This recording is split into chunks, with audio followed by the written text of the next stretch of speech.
We are arriving at the Sasquatch Summit. Yay! Woo! We're here! Yay. Is that the hotel over there? That's it. Here we are. We're getting set up.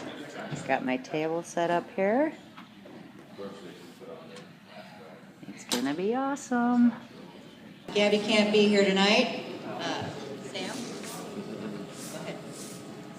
Go ahead. So, here's Gabby, and she can't be here, but you're all going to get to look at that cute little face for a little while I tell you a few stories. So, anyway, I live in the little community of Greenwater, north of Mount Rainier, in the Cascade Mountains, and I've been there for almost 25 years. And I've been having experiences in the woods around my home for all that time. The very first thing that I discovered, the very first time I went up the trail behind my cabin, just out for a hike one day, just out exploring, and I noticed there were some broken trees beside the road, just small trees, maybe 12 foot tall. The tops had been broken out of them and tossed on the ground in the middle of the road. And it was a beautiful spring morning. I knew that there hadn't been any storm, and it made me curious. You know, I was aware of Bigfoot, and I had an interest in Bigfoot, but I didn't really make any connection to it. I just wanted to know why these trees were broken. They were pieces that were about so long, and just laying there in the road. So I look up beside the road. Here's these two bushy, healthy trees. There's nothing wrong with them. I'm thinking, okay, what could have done this? So I stepped back off the road between these two trees to just examine them a little more, and I could see about 10 feet off to my right, there was a stump, a small stump, not the kind that had been sawed off, the kind that had broken off, a tree had broken, and the top of it was freshly broken. You know, freshly broken wood is pretty bright, it gets your attention, so I thought, okay, well, maybe there's some connection here. So I took a few steps in that direction, and I could see there was a little drop-off, maybe just a couple of feet from where I was standing, and at the bottom of the drop-off was the top of that broken stump, and right next to that broken stump was a perfect footprint. And of course I was thrilled. I stepped down off the drop-off and looked back at the situation.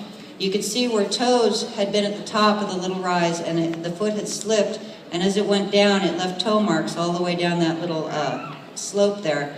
And in that dirt that it had pushed down, it left perfect impressions, just right there at the bottom. Well, the guy that I was out for a hike with that day, he wasn't as thrilled as I was. He was kind of freaking out and insisted we leave immediately, and swore that if I ever told anybody, he would deny it. Good thing he's not here tonight, huh? So, yeah, that was my first experience with Bigfoot. The thing is, back in those days, I really didn't know anything about them. What I thought was happening there was that there was one lone individual that was just probably passing through from one place to another.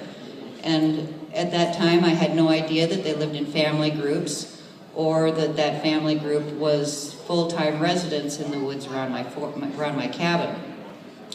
So over the years, well, it turns out a year later, I married the guy that owned the cabin right at the end of that trail. So I was there a lot. I explored that whole hillside many, many times, and I was always looking for those perfect footprints, kind of like what I had seen, but I wasn't aware of the other things that I could have been looking for, the other things that they do.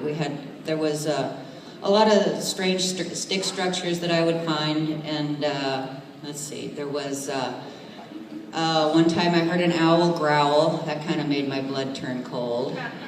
Rocks were thrown, things like that. And there were a few times that I thought to myself, well, you know, that's something a Bigfoot might do.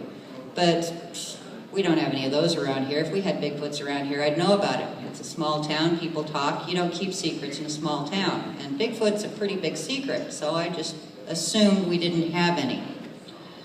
So that brings us up to about 10 years ago. I was out in the yard of my cabin one day, and I've got a little cluster of tall trees, tall firs that are around my cabin, probably 80-foot trees.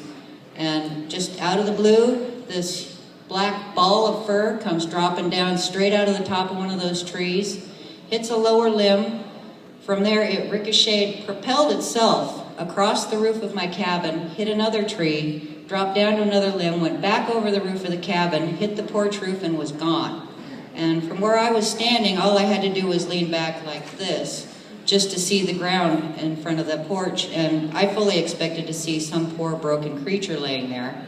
And there wasn't. I ran over there. What there was a chicken standing on the porch like this, curled up, balled up position the entire time it was in view.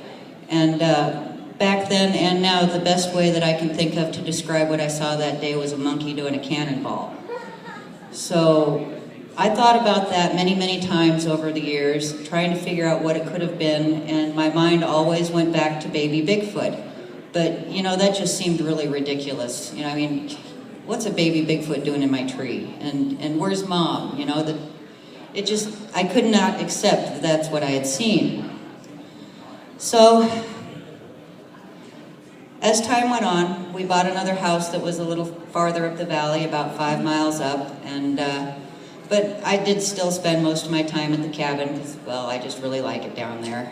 And this brings us up to, let's see, it would be late August of 2012. One night I'm sitting in the house and I'm watching TV. It's about 10:30 at night. My husband had gone to bed and everything was quiet, and all of a sudden something hit the side of the house so hard it rattled the windows. It felt like it was going to knock the house right off the foundation. The dogs woke up, they went off, my husband woke up, everybody's freaking out. We don't know what this was. I run outside and I look just off the deck, off around the corner of the house, there's nothing there. Thinking, okay, well, that's just weird. Well, I got to thinking, you know, earlier that day, we had discovered that what we thought were the elk had been getting into the chicken food that was stored in a shed just right off the corner of the house right there. And so we had brought it in to store just that day. And I'm thinking, okay, well, maybe an elk came for his free meal and found the food gone and got mad and maybe kicked the house. But, you know, that really didn't make any sense because elk can only kick so high. And this had hit the wall right next to the window where I was sitting. It was a good distance off the ground. So, you know, I kind of thought it was weird, but then I didn't think much more about it. And then about a week later, about the same time of night, except this time the TV's off, the window's open, and I'm just sitting there with my iPod playing bingo. All of a sudden I start hearing these screams from outside. And the first one I heard didn't really register. You know, I was kind of absorbed in my bingo game. The second one, that's the one that caught my attention, and it's a wonder I didn't get whiplash. My head popped up so fast because I knew what this sound was that I was hearing. I'd never heard it before in real life, out anywhere, but I had heard it in recordings. It sounded just like the Ohio howls, or maybe the Puyallup screams. That long, drawn-out siren-type howl is what I was hearing. So the next day, well, I was sitting there with the pod in my hand, you know, didn't once think to record it. But the next day I told my husband about it, and he says, well, you can't say that was Bigfoot. You didn't see a Bigfoot making that sound. How can you say that was Bigfoot? And it's like, okay, whatever. Well, about a week later, he comes to me and he says he had heard it too. It was about 4 in the morning. He woke up and he couldn't get back to sleep, and he heard it. It was coming from the same hill across the road as when I had heard it. And he said it reminded him of the air raid sirens he had heard back in D.C. when he was a kid growing up. But still, didn't see Bigfoot do it, can't say it was a Bigfoot. Okay, whatever. Well, anyway, that got me really interested in this. You know, I was stoked. So I was working at the little general store in town, and whenever locals, particularly locals from that end of the valley, would come in, and I'd ask them, it's like, you guys ever see or hear anything weird out there? And I was really surprised to discover how many people there were that had experiences, people who had found tracks or heard vocalizations or had actually seen a Bigfoot. The thing is that until you ask them, they don't talk about it. And there were several other people that wouldn't talk about it if somebody else was in the store. They would only talk to me about it privately. And, you know, this has really got me excited now, you know, because I've always had a thing for Bigfoot.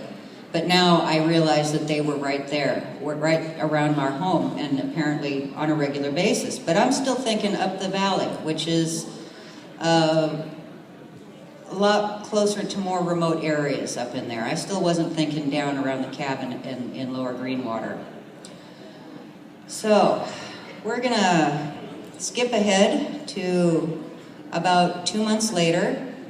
I'd kind of run out of people coming in and telling me things, and I'd been sitting up every night, you know, waiting to hear it again for a chance to record, and I had heard it distantly. You know, it wasn't nearly loud enough to try and record or anything, but you know, time had gone on, and I was starting to lose a little interest. And then one morning I went up to the local coffee shop to get my cup of coffee. There's a couple local guys sitting in there. And one of these local guys had been telling me all along that what I had heard and what people had been talking about was actually his neighbor's dog. He said this dog had just the most awful howl, and he was sure that's what it was. Well, that's what he had been telling me. This morning he tells me that, well, he had finally heard the howls for himself the night before, and it definitely was not a dog. And, you know, it's like, oh boy, you know, more reports are coming in. Great, I'm thrilled. Well, then the old guy sitting next to him there, he's an old timber faller who'd been around town forever. He told me he knew where the Bigfoots lived. He said that the mountain behind my cabin, there was a valley behind that mountain, and he said that back in the 70s they'd been logging up there, and every morning they'd show up to the landing and all the big oil drums would have been thrown off the cliff down into the valley. And he was sure that that's where the Bigfoots lived. Now, in all the time that I lived up there and had been hiking around that mountainside, I had never actually gone to the top of the mountain. It was just too steep and too intimidating. I had never even attempted it. But I decided my next day off I was going to make about it. And I was like, gosh, do I really want to climb all the way up there? Well, doggone it, I'm going to do it. So it was late in the day. Gabby and I started up the trail. We got almost to the top, and you know, it was a very difficult climb getting up there. And we got to a spot where the woods kind of opened up a little bit and gave us a little view of the valley, and there was a nice, good, solid stump there next to the trail. So I thought, okay, well, we'll just sit here for a few minutes, take in the view, and catch our breath, you know, before we make that final push to the top. So we're sitting there, and pretty soon I start hearing these voices, this talking down in the forest below us, and I'm thinking, hunters? Okay, well, we're sitting there and listening to this, and a little while later it got louder, except it wasn't getting louder like it was getting closer, it was getting louder like it was more animated, maybe like an argument going on. So, and then I'm thinking, well, I could hear that it was not English that I was hearing, and I'm thinking, okay, well, German? Is that German? Have you got some German hunters down here? What is that? So I sat there and I'm listening to this, and of course, once again, I had the pod in my hand. Sam, go ahead. So I had the pod in my hand, and once again, it did not occur to me to try and record anything, but I did take a picture. So that was our view sitting on that stump, and just right down here was where the sound was coming from. So as we sat there, it got louder again, and then I realized that this was no language that I had ever heard before, ever. It was just totally bizarre, and you know, at that point, I had heard that Bigfoots could talk, but you know, it was one of those things that I just really didn't believe. To me, at that point, they were just wildlife, and wildlife doesn't talk. So I never really made the connection. What I did think was of every horror movie I had ever seen that had mutants in it, and it made me a little bit nervous. So, thinking that there were mutant German hunters down below me, I decided that I should make my presence known, but I didn't really want to let on that I was a woman up there by myself. So I thought, oh, well, you know, I had brought my sticks up. I was going to make some knocks into that valley for a response. I can make some noise with those, just let them know there's somebody up here, you know? So I pulled my sticks out and I gave them a whack, and everything went silent. Just, that was it. It was all done, dead silence. It's like, oh, okay. Okay, well, took care of it. So we sat there for a few more minutes, and I decided, well, you know, we best get on up to the top of the mountain. And I started to put my sticks back in my backpack, and I thought, well, you know, heck, one more time for good measure. Let's just see what happens. So, give them a whack. Well, then from immediately, directly behind me, just a matter of feet, I heard this deep growl grunt. And I turn around, and the forest up there was so thick. I mean, you can see how thick it is. I could not see more than just a few inches into this wall of dense brush that was right behind me. So I couldn't see what was there, but still not thinking Bigfoot. I'm thinking, okay, maybe there's a bear. Well, it's definitely time we get up and get going. So, turns out we were only maybe another 5 minutes up from the top of the ridge, and I got up there and we looked at the view, and I got my sticks out and I did some knocks into that valley. It was kind of a very narrow, steep valley back there. Of course, never heard anything, and I was a little disappointed because I didn't get to hear anything Bigfoot. So, it's getting late in the day, and I know I got a good ways to get back to the cabin, and I didn't bring any light with me, so we started back down. And we were making pretty good time. I got about halfway down the mountain, and there's a little stretch of trail that goes between two sections of logging road, where the trail comes down, and then it hits the logging road, and the logging road goes down around a switchback, and that trail goes right between those two sections of road. So we started down that. We were about halfway through there, and all of a sudden, just directly to my left, I hear this whistle, very loud, human-like whistle. Well, this part of the mountain had been selectively logged a few years before, so it was pretty open. I could see through there pretty well, and there's nothing there. I'm looking, and there's nothing there. And immediately after that whistle, there's another whistle from directly below us on the trail, and I'm looking down there, and there's nothing. So there's like me and Gabby, we're looking at each other, and we're looking around, and there's nothing there. Okay, well, that's just weird. So thinking, well, you know, elk can whistle. Maybe it was an elk. Could be an elk. I've never heard elk whistle like that before, but could be. So we continue down the trail to the next stretch of logging road, and from there, instead of taking the trail the rest of the way, which I did know was very narrow and rutted and probably not safe, we decided to just go ahead and take the logging road down the rest of the way. So we turned to the left, started down that way, and we hadn't gone very far, and Gabby stops. She's ahead of me. She stops and looks back at me, and I know, okay, well, there's something ahead of us here on the road. So we get around the next little bend of the road, and sure enough, there's two elk standing right there in the middle of the road. It's like, okay, that's what it must have been. It must have been the elk. So we keep walking, and as elk do up there, you know, they just kind of stood there and looked at us, and as we got close, they just very calmly stepped over the edge of the road, and we're out of sight, and we kept going. And we got down around the next switchback, and I looked up on the hill, and sure enough, there was the whole herd of elk standing up there. I was like, oh, okay, well, there's the elk. Cool. So we keep walking, and we walked past that little spur road where I had found that footprint 20 years before. We walked a little farther, and then all of a sudden I hear all this crashing. I look over, and here comes that whole herd of elk running past me through the woods. And it's like, whoa, well, there goes the elk. And then I saw it. I looked, and right behind the elk was, my first thought was gorilla. And gorilla? We don't have, oh my God, it's Bigfoot. And yeah, I was a little stunned. I wasn't expecting it at all, but I did know enough about Bigfoot to know that this encounter was only going to last for seconds. So I did everything I could to just absorb every detail of it that I could.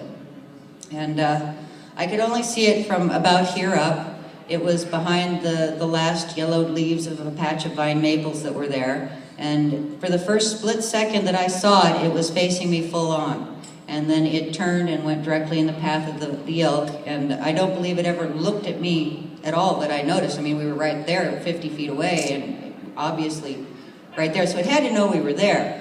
But it appeared to be completely focused on the herd of elk that had run past. Thick black hair and a massive jaw. It had a flat nose. It had very deep set, what appeared to be black eyes, a very heavy brow ridge, and then from the brow ridge on the sides of the head, it had these two bony ridges that went up on either side, and that area in between them where we have a forehead was nothing. It was almost like it was scooped out between those bony ridges. It just went straight back. And then when it turned to profile, I could see that it went straight back into this massive cone. So, go ahead. This is a forensic artist, Jay Ferrier. I saw him at the Yakima Roundup last month, and this is a presentation that he did for me. The only thing that's a little off about this is the nose should be a little flatter. The cone of the head proportionately was much, much bigger, and I didn't see an ear. He just put that in there. But yeah, so I watched it go past after the elk, And as it got to the edge of those vine maple leaves, I fully expected it to continue in the path of the elk, and it was going to come out and I would get to see the whole body. But it didn't. It got to the edge of the leaves and it just wasn't there anymore. I don't know where it went. I'm not sure what happened to it, but Gabby and I stood there for another 10 minutes staring at that spot, waiting to see where it went, waiting to see it again. You know, finally after several minutes I actually looked down at Gabby and she's staring at the exact same spot I was looking at, and the whole time she hadn't made a peep, she hadn't moved, nothing. She was just standing there staring where I was staring. So I realized after about 10 minutes it was starting to get dark and I really needed to get back to the cabin, and so we left. And I spent the next 2 days sitting in the cabin just trying to wrap my head around what I had seen, putting the whole story together between the talking, the growl, grunt, the whistles, and then the sighting. And I went to work at the store and I told people that I had heard this strange talking, and I told them that I had heard the whistles, but when it came to saying that I had seen the Bigfoot, the only thing that I could spit out was, and I think they're going after the elk. And my biggest problem with talking about it wasn't so much that I was to tell people I had seen Bigfoot. My problem was that I couldn't explain where it went. And for me to tell a story like that, you gotta be able to finish the story. Where did it go? You know, because it was right there in front of me, and then it wasn't. So over the next couple of weeks, I went back up there a few times, and I looked at the lay of the land, and I looked where I was standing, and I looked at where it went, and I finally decided, well, it must have just dropped flat to the ground and moved away from me behind those leaves, and he must have just done it so fast that my eyes couldn't pick it up. And that's how I rationalized it to myself. And once I got to that point, then I was okay and I could start talking about it. So, I contacted the BFRO and I left a message. Mike Beers came up a few weeks later and investigated my report, and we spent the day hiking around the mountainside, and I showed him where everything happened, and he told me about other things to look for out there, things to listen for. You know, like structures and different kinds of vocalizations, mimicking, things like that. And I realized, well, I know where there's structures out here. I've been finding structures for years. And mimicking? You mean like owls that growl? Things like that? Oh, okay. So then I started watching YouTube videos, and I realized there was a lot of people out there that were finding the same things that I was finding. And then I realized, you know what, I've got an iPod. So I started making videos, and that's how Squatching with Barb and Gabby came to be. So we're going to skip ahead. That was the 1st of November that I saw the big guy. We're going to skip a whole bunch of really awesome stuff that happened in that time. We're going to go ahead to the end of March. Once again, I decided I was going to climb at the top of that mountain, and except this time I wasn't going to take the logging road or the trail. I was just going to bushwhack straight up the side and see what was up there. I had never been through that steep patch before, and who knows what might be there. So I started out, and I pulled my camera out, and I thought to myself, oh gosh, you know, it's really steep. I might need my hands. I'll just turn the camera on when I get up there. Well, that was a mistake. So I put the camera back in my pocket, and we started climbing, and we didn't see anything unusual, didn't hear anything unusual. Everything seemed to be just normal. And then we got up to a section on the side of the mountain where it kind of flattens out, where the trail and the logging road come together. And it's also the section just below where we had heard the whistles. So we come up over the little rise, and I can see the trail is coming up this way, the logging road is over here, and we're coming up from this side. We get up to where it's flat, and I just take a few steps, and from directly ahead of us, on the edge of the logging road, right beside where the trail was, where we had heard the whistles, probably about 40 feet up in the tree, this black, hairy ball of a creature explodes out of the treetop, and all I can see is a black ball of fur with one ape-like arm reaching out like this as he's reaching for the next tree. And he hits the tree goes like this. He paused there just long enough to just shake the branches really hard, and then he continued on into the next tree, and the next tree, and the next tree, and every time he hit a tree, the tree he was in would snap back, the next tree would sway over, the next tree would snap back, And he continued through, counting the first tree he jumped out of, it was 6 trees before he was finally gone and out of sight. So one of the things Gabby and I do is when we have an encounter like this, we don't go chasing after them, we don't try to follow them, we just observe and then we continue in the path that we were planning to take, and that's what we did that day too. So we went back a couple days later, and I went out that little patch of woods between the switchback right there. It was kind of from the lower road, it went up and you couldn't really see into it. And from the upper part of the road, there was also a rise, so you couldn't see down into it. But once you got in there, you realized it was kind of like a little bowl in there. And we found some structures, a spot that looked like a possible nesting area, and a lot of scuffed up ground and partial prints. But directly underneath the tree that it jumped from first, we found this 12-inch footprint. And I don't know how well you guys can see it. There's the toes up there. The big toe is slightly off. And yeah, directly ahead of that was a handprint. We got the right handprint and the left handprint. You can kind of see the thumb mark right up there. So that's what was underneath the tree that it jumped from. So now we're going to skip a whole bunch more really awesome stuff that happened, and we're going to go to the end of June. And I was working at the store. It was Sunday night, and the boss's grandson was there visiting, and we got the store closed, and we still had about 45 minutes of daylight left, so we decided we were going to take him up there and just show him some structures and, you know, just some Bigfoot stuff. Well, Anna, Mike's girlfriend, and his grandson and I all took off up the trail, and I wasn't paying attention, I wasn't thinking, and I didn't have the camera out, and also this was the last time that I went into the woods without having the camera on. I could hear some sticks breaking and a little noise ahead of us on the trail, but I really wasn't paying attention to it, you know, I wasn't thinking about it. We got up there a little ways, and I was ahead. Sterling was a few feet behind me, and Anna was a few feet behind him. All of a sudden, there's this just explosion of activity to the left of the trail. And I look over, and just maybe 30 feet out, all I can see are weeds and plants, you know, ferns, little bushes and stuff just getting mowed over. But I can't really see what's mowing them over, you know. From the trail is probably the same height above the little swampy area I was looking out over as the stage is. So looking out there, you would think you could see whatever it was that was pushing all these things down as it took off. So at the time I assumed that it must have been flat on the ground crawling, is why I didn't see it. So it all stopped and started just like that. I turned around and I said, "Did you see that?" And they're like, yeah, we saw it. And it's like, they're saying it was black. And I was like, "Well, you saw it.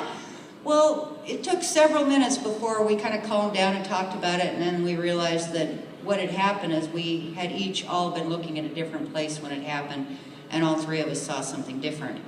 Where I saw the weeds getting mowed over, Sterling was looking a little farther back on the trail right next to him. He said there was a black creature on all fours that was a little bigger than Gabby. He said it looked right at him, turned around, leaped over a log, and was gone. Anna, who was a little farther back, she was looking back at the edge of the swamp, at the edge of the tree line back there. She said what she saw was an upright black figure. She saw like down the side of it like this, and it just stepped back behind a tree and was gone. So, of course, we did not pursue anything. We just continued our little walk, you know, we calmed down a little bit, and the next day I went back out and searched the swampy area. The path that I had, of the creature I had seen, was very clear. You could see where the weeds and the ferns and everything had been mowed down, but the muck was so deep there that although there were impressions in it, they had, you know, filled in with mud, filled in with water, and you really couldn't make out any kind of detail, size, or anything like that. And so I kind of circled around the swamp trying to see what may be out there, and this is something that I found. This here is a screenshot, so it's not really clear, but this is a 6-inch wide handprint, and down here, it's kind of hard to tell, but you can see where fingers had gone into the mud, and then it rocked on the knuckles right there, And then before the hand actually left contact with the ground, it made one more little finger divot right here, just dented into the mud. Well, I was pretty excited because this was probably the best print that I had seen since that original footprint way back 20 years earlier. And I had every intention of making a cast of it, but by the time I went and got my casting material and came back out, the water level of the swamp had come up and flooded it out. But I got the picture, and I got video of it too, so that, for me, that's good enough. Go to the campouts that we had. The first one was back in May, our first group campout, and these are the members of our group that we had that day, or that week, and we all had just some really amazing experiences, and it was just awesome. It was a total success. But it was not nearly as awesome as our second camp out that was in September. Sam, go ahead. So this was the group from our second camp out. And we had, the first night I was up there, we had a tree pushed over, we had a big boulder that was shoved, we heard vocalizations, we had all kinds of awesome stuff that happened. But none of that's really all that great compared to the really good stuff. So one of the first things we did was to take everybody on a tour behind the cabin up the trail and show them some tree structures and some things, things like that. We didn't really expect to see anything, but this time I got the pod on.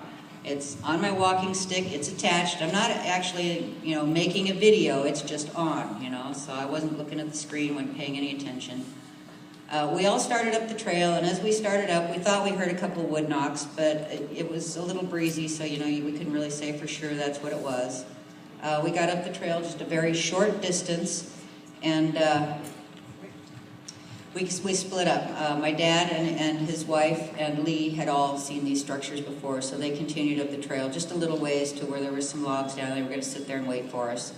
And then Claudia and Dan and Larry and Sam and Sandy, we stepped off the trail back into the woods a little ways to get to the first structure. Well, we got to the first tree we were going to talk about. Sandy continued back farther into the woods. She wanted to go check her gifting area.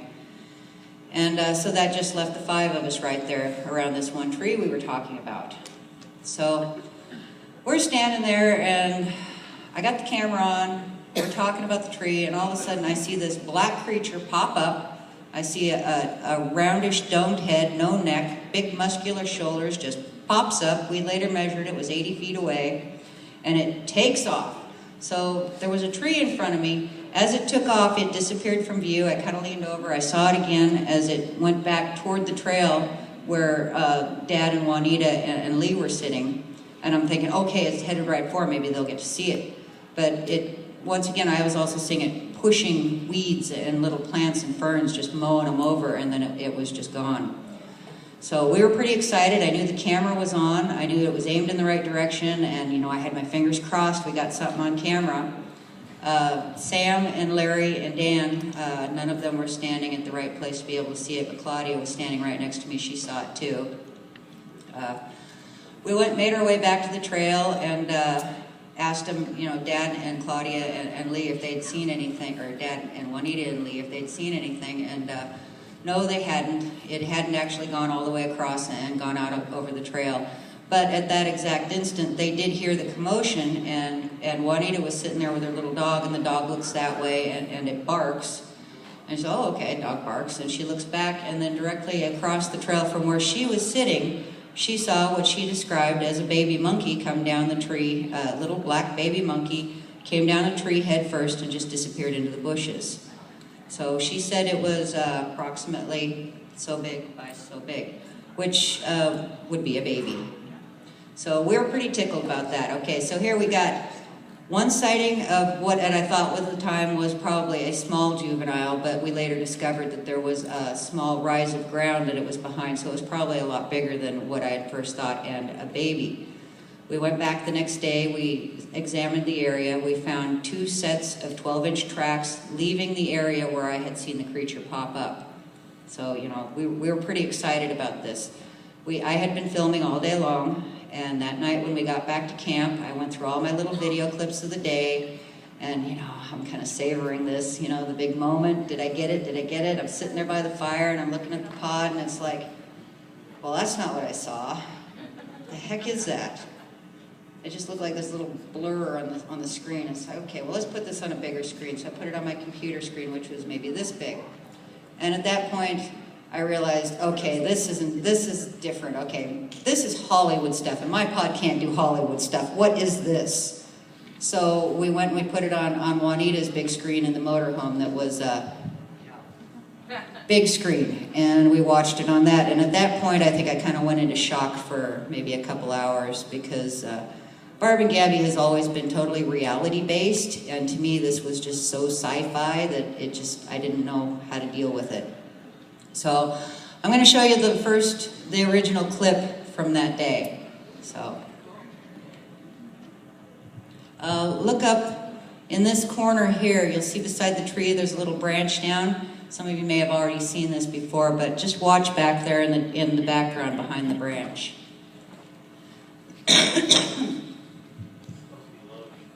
Oh, is it loading?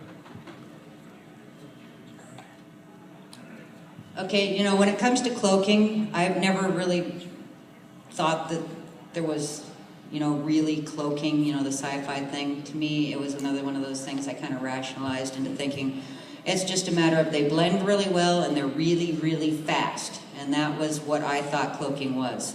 And still, I'm not going to tell you that that's what this is, because honestly, I don't know. What I can tell you for a fact is that day there were 2 black hairy creatures seen. There were 2 sets of 12-inch footprints leaving the area. As for what is in the video, I'll let you make up your own mind on that. Oh, sorry, technical difficulties. Well, I don't know if this is actually the creature that I saw or not. But if you notice, it actually has a head, it has shoulders, it has hands.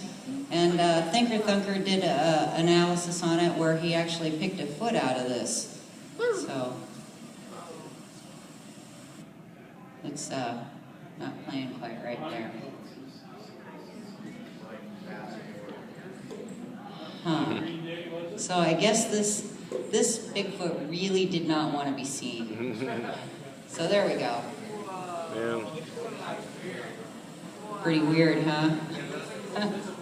Yeah, it looks like a predator. Yeah, that was my thought. So yeah, so honestly, I can't say for a fact that that is a Bigfoot. All I can say is that we did see a black hairy creature right there where this happened, okay? We found 2 sets of 12-inch footprints leading away from this. And like I said, as far as what this is, I'm just going to let you decide about that. You can make up your own mind. But this is a screenshot where you can actually make out eyes, mouth, the head, shoulders, arms. It has arms, and like I said, Thinker Thunker actually found a foot in here too. So that was the highlight of our second camp out. Okay. So go ahead and check it out on YouTube. You can see the whole video that'll tell the whole story of what happened that day. And go ahead. So I'm going to kind of start wrapping it up here.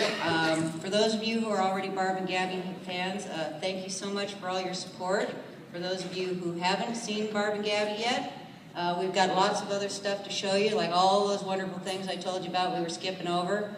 We've got handprints, and we've got vocalizations, including whoops, howls, whistles, and even singing. We've got local witness reports, structures, go ahead, more footprints, and the structures and stories that go with the footprints. Go ahead. And we do gifting. Check out the teeth marks on the pair. Pretty cool, huh? So, yeah, check out my channel. Thanks for watching, everybody, and have a great weekend.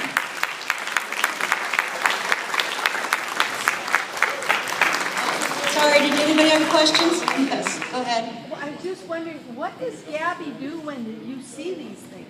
Does she just sit there? Gabby is a very calm, scaredy puppy. So she does not bark, she does not chase, she just watches. And if you watch the videos, when there's something around and Gabby's aware of it, there's a lot of that. So I watch Gabby, she points things out to me a lot.